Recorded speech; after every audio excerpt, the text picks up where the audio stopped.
ఎండాకాలం వచ్చినా రాకపోయినా చిన్నపిల్లల నుండి పెద్దవాళ్ళ దాకా అందరికీ ఇష్టమైన డెజర్ట్ ఏంటంటే అందరూ చెప్పే ఒకే ఒక్క పేరు ఐస్ క్రీమ్. మరి నోట్లో వేసుకుంటే కరిగిపోయే ఈ ఐస్ క్రీమ్ అసలు ఫ్యాక్టరీలో ఎలా తయారవుతుందో మీకు తెలుసా?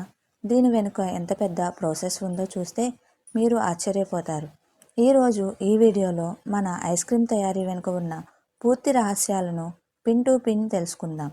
Let's start our video. Ice cream తయారీలో మొదటి మరియు అతి ముఖ్యమైనది పాలు. ఫ్యాక్టరీకి వచ్చే ఈ పాలను ముందుగా ల్యాబ్లో టెస్ట్ చేస్తారు.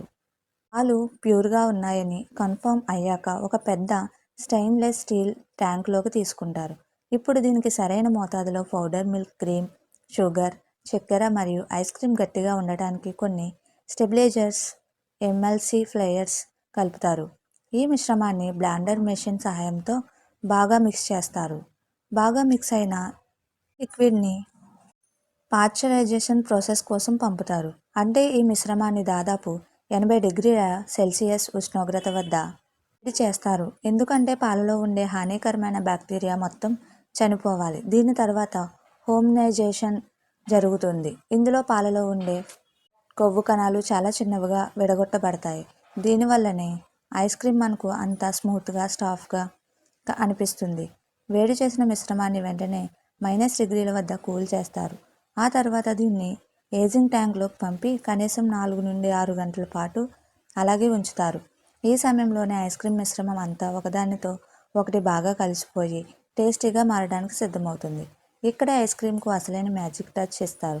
మనకు కావాల్సిన ఫ్లేవర్ వెనిలా, చాక్లెట్, మ్యాంగో లేదా స్ట్రాబెర్రీ మరియు కలర్స్ను ఈ స్టేజ్లోనే కలుపుతారు. ఇప్పుడు ఈ లిక్విడ్ ఐస్ క్రీమ్ను బ్యారెల్ ఫ్రీజర్లోకి పంపుతారు. ఇక్కడ లిక్విడ్ అనేది సెమీ సాలిడ్, అటు గట్టిగా కాకుండా ఇటు లిక్విడ్లా కాకుండా మారుతుంది. ఇక్కడ ఒక వింత జరుగుతుంది. ఐస్ క్రీమ్ మిషన్ లోపల తిరుగుతున్నప్పుడు అందులోకి గాలి, ఎయిర్ పంప్ చేయబడుతుంది. గాలి లేకపోతే ఐస్ క్రీమ్ రాయిలా గట్టిగా అయిపోతుంది. కానీ గాలి వల్ల ఐస్ క్రీమ్ అంతా ఫ్లఫీగా, దూదిలా వస్తుంది. ఒకవేళ చాకో చిప్స్ లేదా నట్స్ వేయాలంటే ఈ స్టేజ్లోనే వేస్తారు. ఇక ఆఖరి స్టెప్. ఇలా తయారైన సెమీ సాలిడ్ ఐస్ క్రీమ్ను ఆటోమేటిక్ మిషన్స్ ద్వారా కప్పుల్లోనే, కోన్స్లోనే లేదా ఫ్యామిలీ ప్యాక్ డబ్బాల్లోనే నింపుతారు. ప్యాక్ చేసిన ఐస్ క్రీమ్ డబ్బాలను వెంటనే హార్డనింగ్ టన్లోకి పంపుతారు. అక్కడ ఉష్ణోగ్రత -30 నుండి -40 డిగ్రీలు ఉంటుంది. దాంతో ఐస్ క్రీమ్ పూర్తిగా గట్టిపడి మార్కెట్కి రావడానికి రెడీ అయిపోతుంది.